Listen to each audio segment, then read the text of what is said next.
छायाचित्रकारांच्या कलागुणांना वाव देण्यासाठी प्रदर्शन आवश्यक. खासदार नरेश म्हस्के.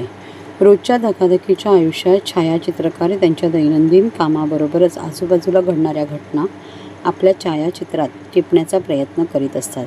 त्यांच्या या कलागुणांना वाव देण्यासाठी व छायाचित्रकारांना स्वतःचे अस्तित्व प्रस्थापित करण्याची संधी देण्यासाठी अशा प्रकारच्या छायाचित्र प्रदर्शनाची आवश्यकता असल्याचे मत राष्ट्रीय छायाचित्र स्पर्धेच्या पारितोषिक वितरण सोहळ्यात खासदार नरेश म्हस्के यांनी व्यक्त केले.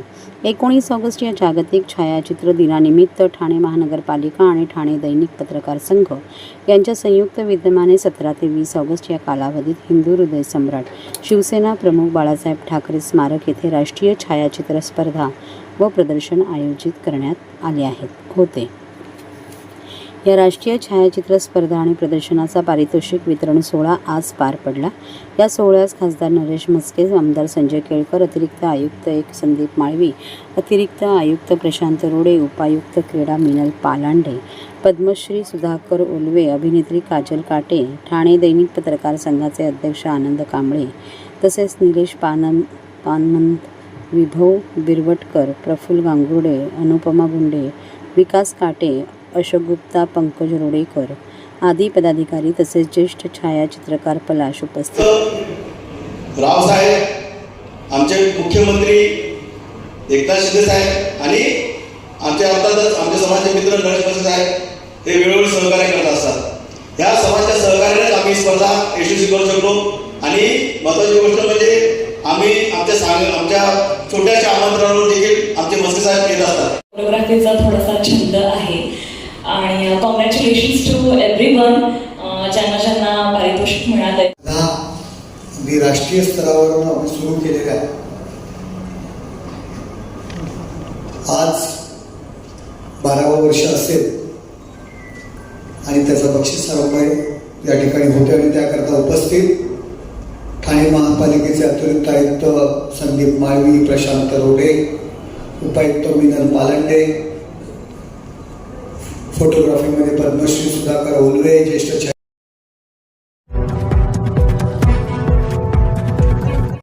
महाराष्ट्रातील भगिनींना आधार देणारी राज्य शासनाची मुख्यमंत्री माझी लाडकी बहीण योजना. या योजनेअंतर्गत अल्प उत्पन्न गटातील 21 ते 65 वयोगटाच्या भगिनींना मिळणार दरमहा 1500 रुपयांची मदत. अर्ज करण्यासाठी 31 ऑगस्ट 2024 पर्यंत मुदतवाढ. कुटुंबाचं वार्षिक उत्पन्न 2.5 लाख रुपयांपेक्षा कमी असलेल्या महिला पात्र. कुटुंबाकडे पिवळं किंवा केशरी रेशन कार्ड असल्यास उत्पन्नाचा दाखला आवश्यक नाही. पांढरं रेशन कार्ड असेल किंवा रेशन कार्ड नसेल तर कुटुंबाचं वार्षिक उत्पन्न 2.5 लाखांपेक्षा कमी असल्याचा दाखला आवश्यक. योजनेसाठीचा ऑनलाईन अर्ज नारी शक्ती दूत ॲपवरून किंवा पोर्टलवर भरता येईल. ज्या भगिनींना ऑनलाईन अर्ज भरता येत नसेल त्यांच्यासाठी अंगणवाडी, ग्रामपंचायत, वॉर्ड ऑफिस, सेतू सुविधा केंद्रामध्ये किंवा आशाताई बचत गटाच्या CRP यांची मदत उपलब्ध. आता आपल्याला अभिमानानं म्हणता येईल, सुखी आणि सुरक्षित आहे माझी Ladki Bahin.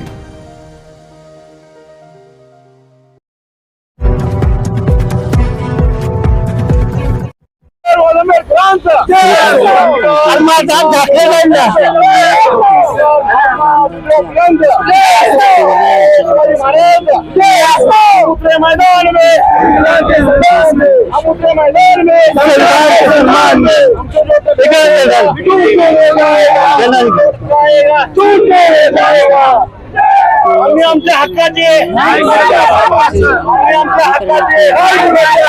Public party of India, public party of India, Ramdasji आठवलेंचा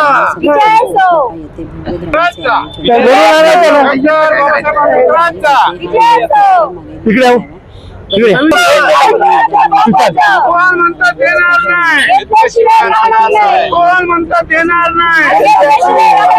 ST चा विजय असो, ST चा विजय असो. संविधान आमच्या हक्काचं, संविधान आमच्या हक्काचं. कोण म्हणतात देणार नाही. मी public party of India, public of India.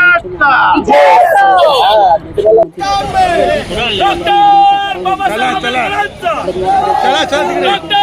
अरे साहेब काय म्हणताय का? सुप्रीम कोर्टाचा निर्णय मागे झालाच पाहिजे. या ते प्रमोद इकडे तात्याराव शेंडे कुठे गेले? प्रमोद इकडे लावते प्रमोद इकडे लावते.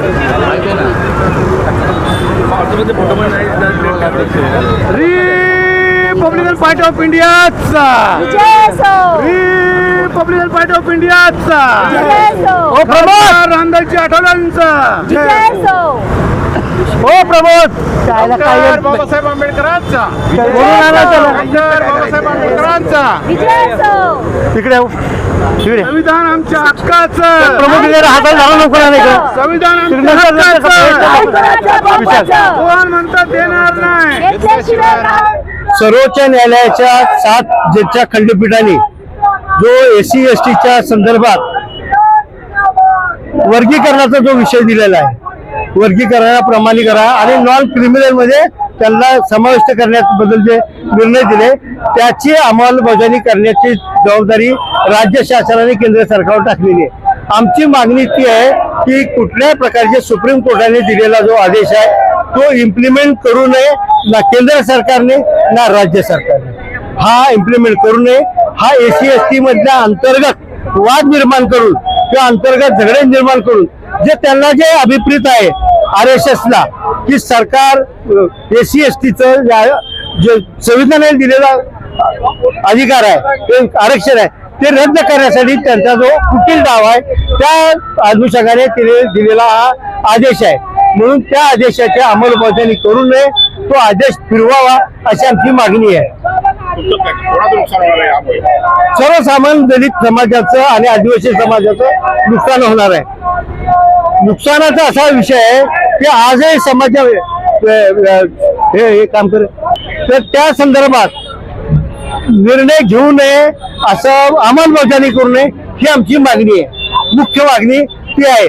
त्याचबरोबर काल बदलापूरमध्ये जे एका चिमुरडी होती, 2 चिमुरडी जो काय बलात्कार करून त्यांना जो प्रयत्न केलाय, जो कोणी त्याच्यात आरोपी आहे, जो प्रत्यक्ष आरोपी, जो अप्रत्यक्ष त्याच्यात सहभागी असणारे लोक आहेत की ज्यांनी केस दाबण्याचा प्रयत्न केला, त्या सगळ्यांवरती गुन्हे दाखल होऊन लवकरात लवकर फास्ट ट्रॅक कोर्ट म्हणजे 20 ते महिन्याभरात 30 दिवसात त्याचं चार्जशीट आणि निकाल लागला पाहिजे आणि त्याला भर चौकात फाशी दिली पाहिजे. काय होतंय, फाशी देत नसल्यामुळं गुन्हेगारी वाढलेली आहे, गुन्हेगारी प्रवृत्ती वाढत चाललेली आहे. तर हा कुठं कायद्यामध्ये जशी तरतूद आहे त्या तरतुदीप्रमाणे ताबडतोब निर्णय झाले पाहिजे आणि त्यांनी भर चौकातच फाशी दिली पाहिजे.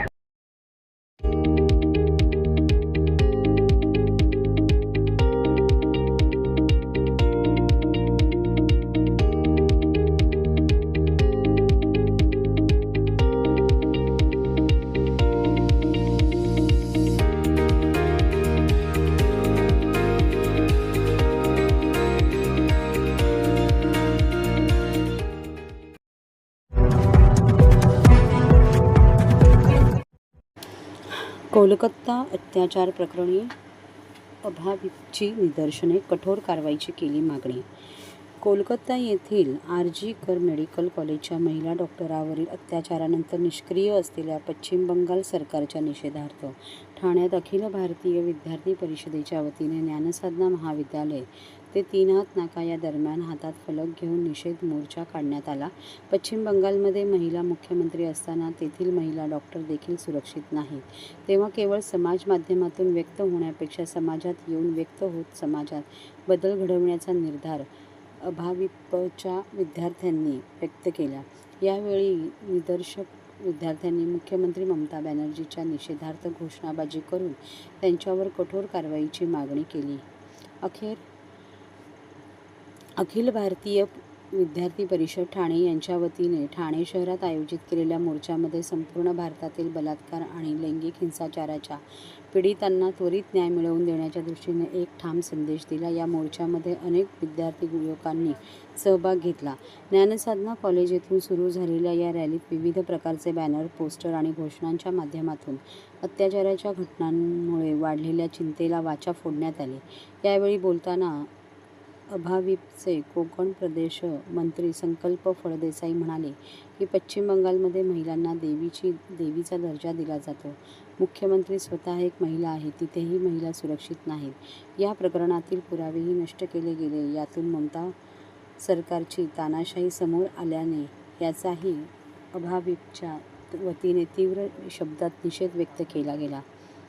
यावेळी अभाविप ठाणे जिल्हा संयोजक अनन्या बापट, श्रेयस जोगळेकर आदी उपस्थित होते. जे कलकत्त्यामध्ये आर्जिकर कॉलेज मेडिकल कॉलेजमध्ये मागच्यांनी 2 मिनिटं थांबा. कोलकातामध्ये झालेल्या आर्जिकर मेडिकल कॉलेजमध्ये त्या विद्यार्थिनीवर जो वाईट प्रकारे अत्याचार करण्यात आला, जेव्हा ती तिच्या कामाच्या ठिकाणी काम करण्यासाठी म्हणून गेली होती, तिकडे तिच्यावरती अत्याचार करण्यात आला. ही अत्यंत वाईट आणि चुकीची गोष्ट आहे, जी भारतामध्ये जिथे महिलांना देवीचं स्थान दिलं जातं तिकडे अशी गोष्ट घडणं अत्यंत चुकीचं आहे. आणि आम्ही आज अखिल भारतीय विद्यार्थी परिषद ठाणे म्हणून सगळ्या विद्यार्थ्यांनी समाजात येऊन रस्त्यावरती येऊन मोठ्या प्रमाणात इथे निषेध करत आहोत. तर आम्हाला न्यायाची अपेक्षा आहे. काही दिवसापूर्वीची घटना घडली बंगालमधील आरशी काळे मेडिकल कॉलेजला एका विद्यार्थी डॉक्टरवरती रात्री सामूहिक बलात्कार करण्यात आला, तिची हत्या करण्यात आली. ही गोष्ट एका बंगालच्या धर्तीवरती जिथे दुर्गा मातेचं पूजन होतं याच्या राज्यात सुद्धा महिला या सुरक्षित नाही आहेत हे आपल्या लक्षात येतं. ज्या राज्याची महिला मुख्यमंत्री एक स्वतः महिला असून सुद्धा या राज्यात ते महिला सुरक्षित नाही आहे. मागच्या 6 महिन्यापूर्वी संदेशखालीची घटना आपल्या समोर आली होती. आता ही परत घटना समोर आली आहे आणि ही घटना समोर आल्यानंतर सुद्धा ममता सरकारने याबद्दल काहीही कारवाई केली नाही आहे. त्याची सगळी चौकशी जी आहे ती CBIला द्यावी लागली. CBIला चौकशी करत असताना सुद्धा या आरजी मेडिकल कॉलेजवरती ममता सरकारकडून स्पॉन्सर्ड एक हल्ला करण्यात आला. 1000 जणांचा मॉब त्या मेडिकल कॉलेजला जाऊन तिकडे डॉक्टरचे पिस्तुल प्रोटेस्ट करत होते, त्यांच्यावरती हल्ला करण्यात आला, त्यांना मारण्यात आलं आणि त्यांच्या इमर्जन्सी वॉर्डमध्ये तोडफोड करण्यात आली, एव्हिडन्सेस डिस्ट्रॉय करण्यात आले. या विरोधात आपलं आंदोलन आहे. हे सगळं करत असताना कालच एक TMCचा मिनिस्टर स्टेटमेंट देतो की जे कोण लोक ममताच्या विरोधात आंदोलन करतील त्यांचे आम्ही हातपाय मोडून टाकू. ही केवळ तानाशाही चालू आहे. बंगाल सरकारमध्ये एक तानाशाही एकदम पीकपर्यंत पोहोचलेली आहे. याच्या विरोधात आज अखिल भारतीय विद्यार्थी परिषद अशी मागणी करतं की या दोषींवरती कडक कारवाई करण्यात यावी. त्याचसोबतच या दोषींना जे प्रोटेक्ट करणार ममता सरकार आहे ते ममता सरकार बरखास्त करण्यात यावं. त्या सरकार विरोधात पण कडक कारवाई करण्यात यावी. जोपर्यंत ही कारवाई होत नाही तोपर्यंत अखिल भारतीय विद्यार्थी परिषद पूर्ण देशभरात हे आंदोलन व्यापी.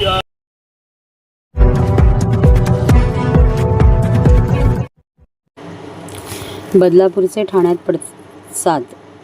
ठाण्यात महाविकास आघाडीने महामार्ग रोखून धरला. नराधमांना फाशीची मागणी केली. राज्यात होणाऱ्या महिला अत्याचाराच्या घटनांच्या निषेधार्थ महाविकास आघाडीने आज ठाण्यात महामार्ग रोखून धरला. यावेळी पोलिसांनी बळाचा वापर केल्याने कार्यकर्ते आणि पोलीस यांच्यात चांगलीच बाचाबाची झाली. विशेष म्हणजे पोलिसांनी आंदोलकांना ताब्यात घेतल्यानंतर आंदोलक चालत पोलीस ठाण्यात गेल्याने शहरात चांगलीच वाहतूक कोंडी झाली. बदलापूर येथे 2 लहान मुलींवर झालेल्या अत्याचाराच्या निषेधार्थ महाविकास आघाडीने ठाण्यात आंदोलन केले. शिवसेना नेते माजी खासदार राजन विचारे आणि राष्ट्रवादी काँग्रेसचे शहराध्यक्ष सुहास देसाई यांच्या नेतृत्वाखाली हे आंदोलन करण्यात आले. आज सायंकाळी 6 वाजेच्या सुमारास आंदोलकांनी ठाण्याच्या 3 हात नाका येथे रास्ता रोकोला सुरुवात केली. मात्र आंदोलनाची माहिती मिळाल्याने पूर्वतयारी म्हणून ओपाडा, ठाणे नगर, वागळे इस्टेट आदी पोलीस ठाण्यातून फौजफाटा तैनात करण्यात आला होता. मुख्य रस्त्यावर जाण्यापूर्वीच पोलिसांनी आंदोलकांना अडवल्याने राजन विचारे आणि पोलीस उपायुक्त बुरसे यांच्यात चांगलीच खडाजंगी झाली. बदलापूर येथे 2 चिमुरड्यांवर झालेल्या अत्याचाराचा निषेध करण्यासाठी ठाण्यातील शिवसेना, उद्धव बाळासाहेब ठाकरे व महाविकास आघाडीचे पदाधिकारी आक्रमक होऊन 3 हात नाका येथे आंदोलन केले. यावेळी संपर्क प्रमुख नरेश मणेरा, जिल्हा प्रमुख केदार दिघे, विभाग प्रमुख प्रदीप पुर्णेकर, प्रकाश पायरे, वसंत गवाळे, तुषार रसाळ, रितेश देशमुख, राजेश वायाळ, राज वर्मा, चंद्रकांत विधाते, सचिन चव्हाण, निखिल पितळे, अमोल हिंगे, राकेश राठोड, पप्पू आठवाल, सचिन कर्डिले, महेंद्र पवार, महिला जिल्हा संघटक रेखा खोपकर, माननीय नगरसेविका नंदिनी विचारे, ॲडव्होकेट आकांक्षा. या ठिकाणी आपल्याला प्रामुख्याने पाहायला मिळते सर्वच महिला ज्या आहेत त्या आता आक्रमक झालेल्या आहेत. बलात्कारी नराधमांना फाशीची शिक्षा झालीच पाहिजे अशा पद्धतीचे फलक घेऊन जे आहेत आता सर्वच महाविकास आघाडीचे नेते या ठिकाणी आक्रमक झालेल्याचे पाहायला मिळतं. यामध्ये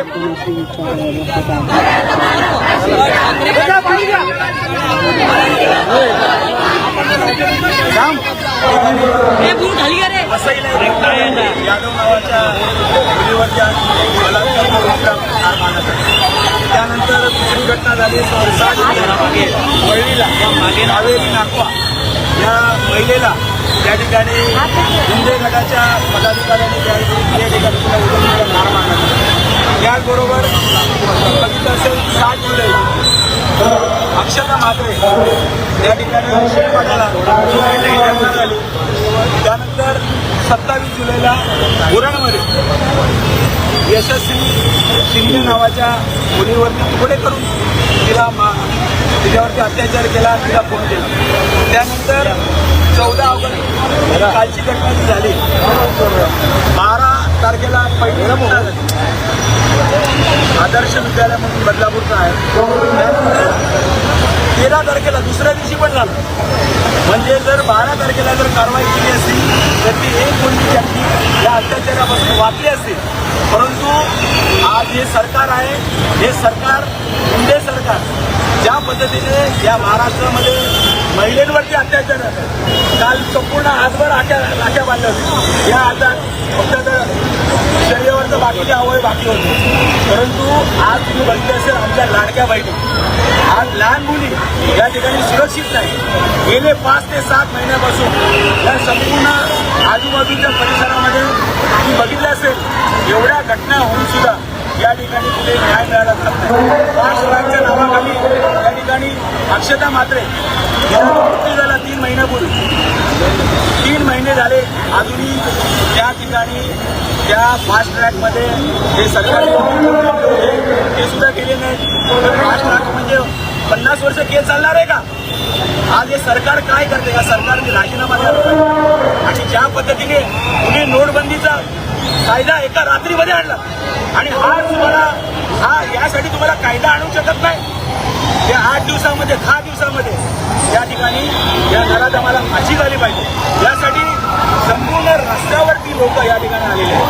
आज तुम्ही बघितलं असेल बदलापूरमध्ये सर्वसामान्य नागरिक जो आपल्या मुलाला त्या शाळेमध्ये टाकल्यानंतर त्याला तो डोनेशन देतो, त्या ठिकाणी फी भरतो आणि अशा पद्धतीने या शाळेत 12 तास त्या पोलिसांनी त्या ठिकाणी बसून ठेवलं होतं. 12 तासानंतर त्या ठिकाणी तो गुन्हा दाखल झाला. म्हणजे काय चाललंय आज हे पोलीस मंडळी सुद्धा आता आम्ही इकडे बसलोय टाकायला निघाले होते.